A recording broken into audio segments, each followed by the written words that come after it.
विवाह के 60 वर्षों तक एक साथ रहने की परंपरा अपने आप में अत्यंत उच्च कोटि की साधना कहलाती है।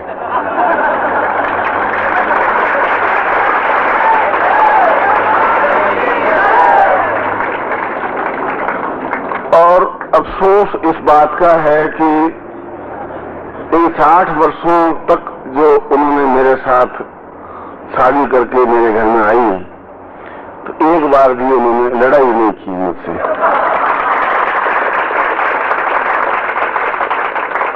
इसलिए आपको एक बार जोर से ताली इसलिए बजानी पड़ेगी कि उन्होंने मेरे जैसे व्यक्ति को, जिद्दी स्वभाव को भी और अक्खर स्वभाव को निभा दिया। इसके लिए मैं भी ताली बजा रहा हूं, आप भी करें।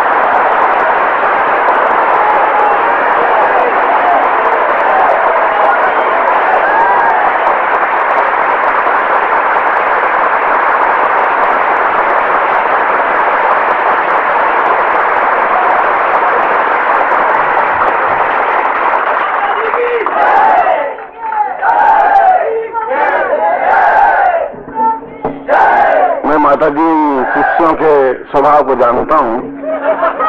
ये तब तक ताली बजाते रहेंगे जब तक आप नृत्य नहीं करेंगे।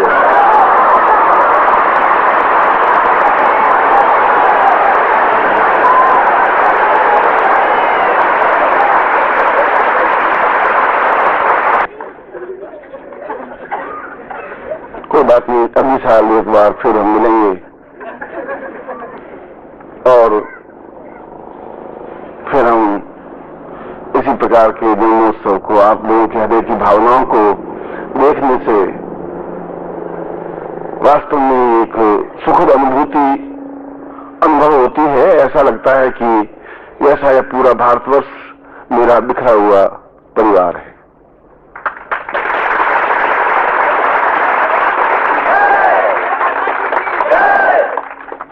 आप लोगों ने हमें स्नेह दिया, रेस्पेक्ट दिया, आशीर्वाद दिया, आशीर्वाद के साथ साथ एक सम्मान दिया और जीवन बड़ा ही एक उबड़ खाबड़ तरीके से चला। जब मैं अपने जीवन के पिछले पृष्ठों को पलट करके देखता हूं तो सारे पृष्ठ बड़े उबड़ खाबड़ हैं, बड़े ही संघर्षपूर्ण हैं, बहुत ज्यादा संघर्षपूर्ण। साधनाएं, तपस्याएं और जंगलों में घूमना और बर्फ पर चलना और जो कुछ भी, जितनी भी यातनाएं और हो सकता है वह सब झेली और उन एकांत के क्षणों को उन्होंने भी झेला, एहसास किया। खैर, उसके बदले में आप लोगों से मुझे जो एक अपनत्व मिला है, जो एक प्रेम मिला है, जब आपको कुछ ऐसा लगता है कि गुरु जी 2 दिन नहीं मिल पा रहे हैं तो आपको बड़ी बेचैनी सी आपके चेहरे पर छटपटाहट में अनुभव करने लगता हूं। यह प्यार का जो संबल है, यह प्यार का जो आधार है, यह जो सेतु है, यह अपने आप में अत्यंत उच्च कोटि का पुण्य है। ये मेरी जो शिष्य सामने बैठे हैं, ये मेरी संपत्ति है, ये मेरा सौभाग्य है। शिष्य का मतलब है शिष्य होना, समाहित हो जाना। शिष्य अपने आप में कोई संज्ञा नहीं है, कोई शब्द नहीं है। शिष्य का मतलब है गुरु में पूर्ण रूप से समाहित हो जाने की क्रिया को शिष्य कहते हैं। जब तक दोनों अलग अलग रहते हैं तब तक वो शिष्य नहीं बन सकता, तब तक वो फॉलोवर बन सकता है, अनुयायी बन सकता है, मार्गदर्शक पीछे चलने वाला बन सकता है। शिष्य की अपनी कुछ इच्छाएं होती नहीं, कुछ चिंतन नहीं होता, कोई भावना नहीं होती, वह तो पूर्ण रूप से समाहित हो चुका होता है। और जब शिष्य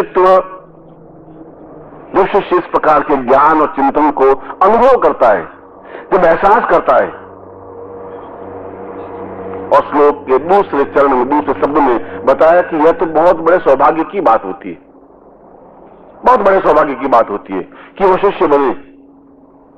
हम पति बन सकते हैं, उसमें कोई बहुत बड़ा व्यतिक्रम नहीं है।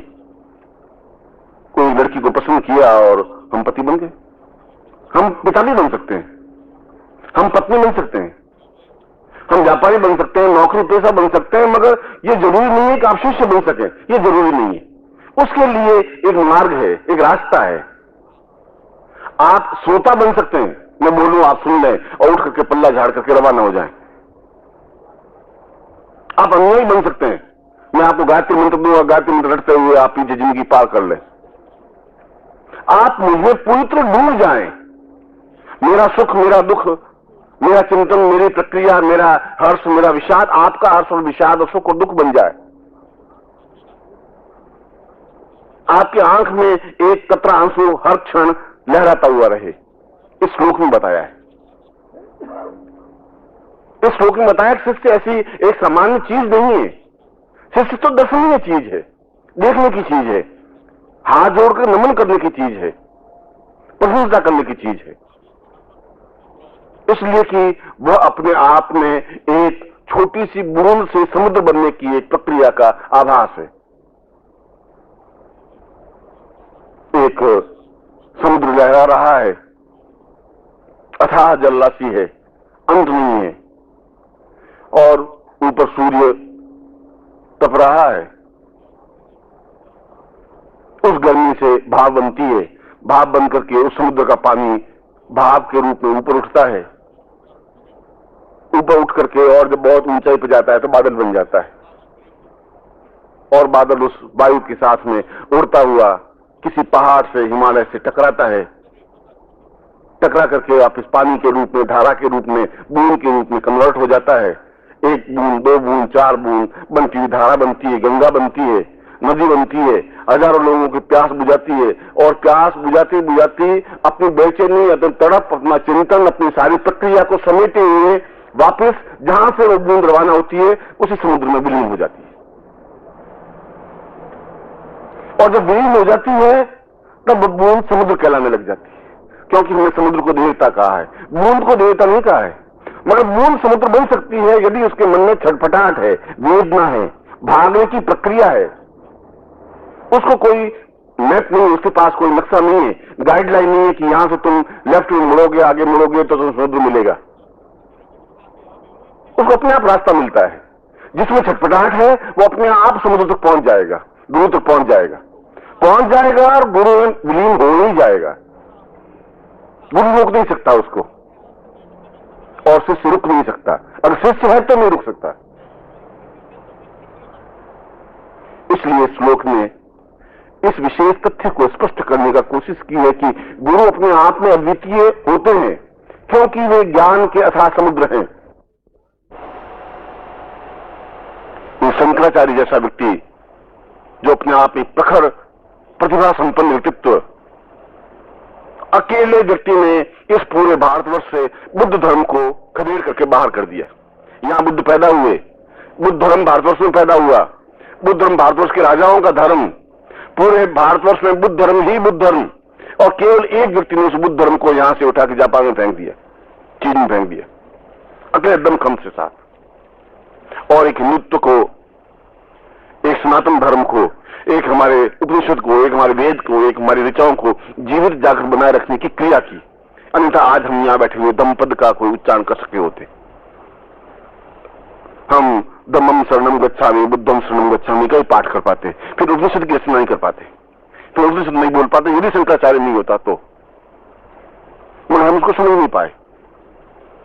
हम उनको यातनाएं दी, दुख दिया, वेदना दी, परेशानी दी, और अंत में कांच घोट करके पिला करके उनकी जिंदगी को समाप्त कर दिया। और जो केदारनाथ के पास में मृत्यु के बिल्कुल अंतिम क्षण में, तो शंकराचार्य को उसके शिष्य ने पूछा कि आपने जिंदगी में बहुत कुछ प्राप्त किया, बहुत कुछ दिया, एक रोशनी दी, बहुत प्रयत्न किया, जिंदगी के तिल तिल को जलाया, आपको कुछ कहना है? शंकराचार्य ने कहा कि मैंने मन में जीवन में जो भी सोचा वह पूरा हुआ। मेरा एक मिशन था, एक लक्ष्य था, एक उद्देश्य था कि मैं इस भारतीय परंपरा को, उस ज्ञान को, उस चेतना को दफन नहीं होने दूं, समाप्त नहीं होने दूं, जिंदा रखूं। पर फिर भी मेरा दुर्भाग्य यह है कि मुझे केवल 12 शिष्य चाहिए थे, मुझे 12 शिष्य नहीं मिल पाए। अगर मिल जाते तो मैं इससे कई गुना ज्यादा काम कर चुका होता, क्योंकि शिष्य गुरु के हाथ, पांव, नाक, कान, आंख होते हैं। रावण के कोई 10 सिर नहीं थे, हमने उनके फोटो बना दिए, 10 खोपड़ियां बना दिए। 10 खोपड़ियों का मतलब था कि रावण के पास 9 और ऐसे मंत्री थे जो बुद्धिमान थे, जो दिमाग से उनको समझाने वाले थे। ये उसका 10 कंदर का अर्थ था। हम वो तो समझे नहीं। हमने अष्टभुजा के 8 भुजाएं बना दी। मेरे पास 2 भुजाएं हैं, 3 आदमी मुझे बहुत समर्थ शिष्य मिल जाए तो मेरे भी 8 भुजाएं वाला मैं गुरु बन जाऊंगा। सीधी बात तो ये। हमने उसको समझा नहीं, गुरु जी को बना दिया, फिर 8 भुजाएं बना दी। रावण को बना दिया, 10 खोपड़ियां बना दी। क्योंकि हमने तो उन बिंदुओं को समझने की कोशिश की, मूल अर्थ को समझने की कोशिश की कि 10 सिर का मतलब क्या है। 10 मस्तिष्क, उर्वर मस्तिष्क, चेतना युक्त मस्तिष्क, तांत्रिक मस्तिष्क, ऐसे मंत्री जो उसके पास 9 और थे, जिनकी सहायता से रावण उस लंका को स्वर्णमयी बना सका। ऐसी जगदम्बा जिनके पास 5 और शक्तियां, महाकाली, महालक्ष्मी, ऐसी शक्तियां जिसके माध्यम से शुंभ और निशुंभ का वध कर सकी। उसके हाथ 2 थे। हमने उनको चतुर्भुजा और अष्टभुजा माना। इसका ये तो तात्पर्य नहीं कि यहां और 2-4 हाथ उग गए। इसलिए शिष्य को, उसमें उपनिषदकार ने कहा कि शिष्य ही गुरु की आंख होता है। शिष्य का, गुरु का एक धड़कन होती है, एक चेतना होती है, एक शरीर होता है। इसलिए कि शिष्य समझता है कि इस शरीर को सुरक्षित रखना मेरे लिए बहुत जरूरी है। ये शरीर रहेगा तो ज्ञान रहेगा, चेतना रहेगी, प्राण रहेगा, मुझे पूर्णता तक पहुंचने की क्रिया रहेगी। और इसी प्रक्रिया को सिद्धाश्रम जीवंत और जागृत बनाए रखने की कोशिश की। ये तुम लोगों का सौभाग्य है कि तुमने 1000 बार सिद्धाश्रम शब्द को सुना। यह भी सौभाग्य है। आज से 50 साल पहले विशुद्धानंद जी ने अपनी एक पुस्तक में 2 जगह ज्ञान गंज और सिद्धाश्रम का वर्णन किया, और उसके बाद वे लिख भी नहीं पाए, नहीं बता पाए, क्योंकि जो कुछ जितना चेतना युक्त उसमें जो कुछ स्पष्ट करना था वो नहीं कर पाए। अमेरिका आप जा नहीं पाएंगे, पोथियों के बल पर आप अमेरिका का वर्णन नहीं कर सकते। तो आपको आंखों से देखना पड़ेगा। आप उनकी सभ्यता, उनकी संस्कृति, उनके रंग रूप, उनके सारी चिंतन को देखेंगे, और आप जो कुछ बताएंगे, लिखेंगे, वो अपने आप में होगा। खाली अमेरिका होने से, अमेरिका कहने से नहीं बन सकता।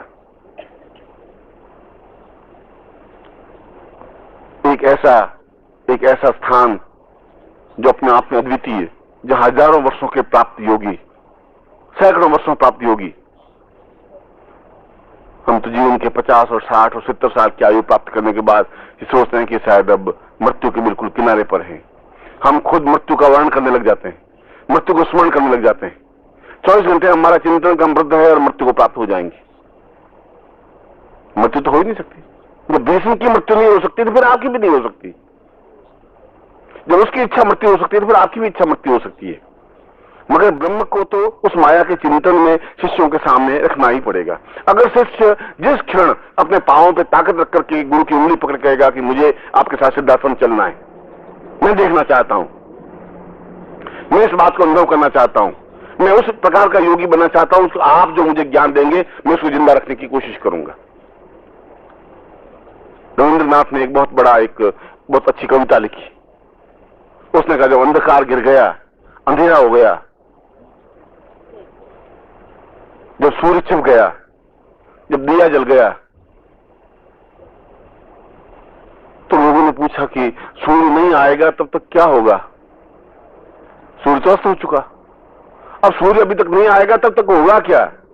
दिए ने क्षमता के साथ खड़े होकर कहा कि जब तक सूर्य नहीं उगेगा तब तक जितनी मुझ में ताकत होगी उतना अंधेरा दूर करने की मैं कोशिश करूंगा।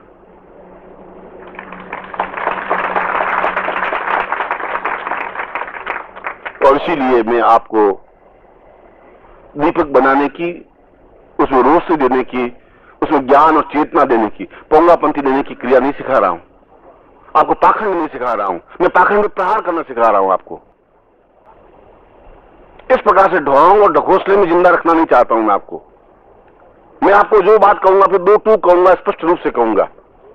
और एक क्षण ऐसा आ सकता है कि आप एक दीपक बन सकें जब घनघोर अंधेरा छा जाए, और दिख रहा है अंधेरा तो चारों तरफ बिखरा हुआ है ही, जहां केवल भौतिकता है, जहां जीवन का छल है, झूठ है, कपट है, व्यभिचार है, असत्य है, जहां ज्ञान की चेतना नहीं है, उसमें भी यदि आप अपनी लौ को बनाए रख सकेंगे, मगर लौ को बनाए रख सकेंगे जब आप कहीं से तेल प्राप्त कर सकेंगे, जब उसमें दिव्यता प्राप्त कर सकेंगे, जब आप उसमें चेतना प्राप्त कर सकेंगे, जब आप दिया बन सकेंगे, किसी के हाथों में दीपक होने की प्रक्रिया बन सकेंगे।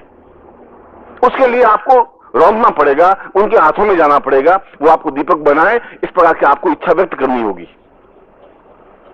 और आप अपने इस जीवन में, जीवन के इस काल में, आपका कोई आप वृद्ध हुए नहीं, आप बचपन भी नहीं है, न आपकी जवानी है, आप तो एक मनुष्य हैं। जवानी का जोश आपने देखा ही नहीं अपनी जिंदगी में, जवानी क्या होती है ऐसा आप में से मैंने किसी की जवानी नहीं देखी। जवानी कुछ और होती है।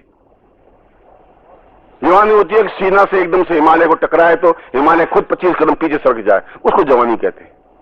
तो मात्र जीते झांकते खड़े होने को जवानी नहीं कहते। मैं तुम्हारा हमने बचपन देखा, और बूढ़ापा तुम खुद ही नहीं देख पाओगे। आप तो गुरु जी बस अब बस हो गया गुरु जी, अब तो जाने वाले हैं गुरु जी, नदी किनारे पेड़ हैं बस गुरु जी। अरे भाई अभी कुछ हुआ ही नहीं तुम्हारा, अब क्या कुंडली जागरण और क्या जागरण गुरु जी, अब दो तो लड़कियों की शादियां करनी गुरु जी, अब तो कुंडली जागरण तो मांग हो रही है गुरु जी। अब वो कुंडलियां निकले मेरी तो मैं फिर आपके पास बाद में आऊंगा गुरु जी।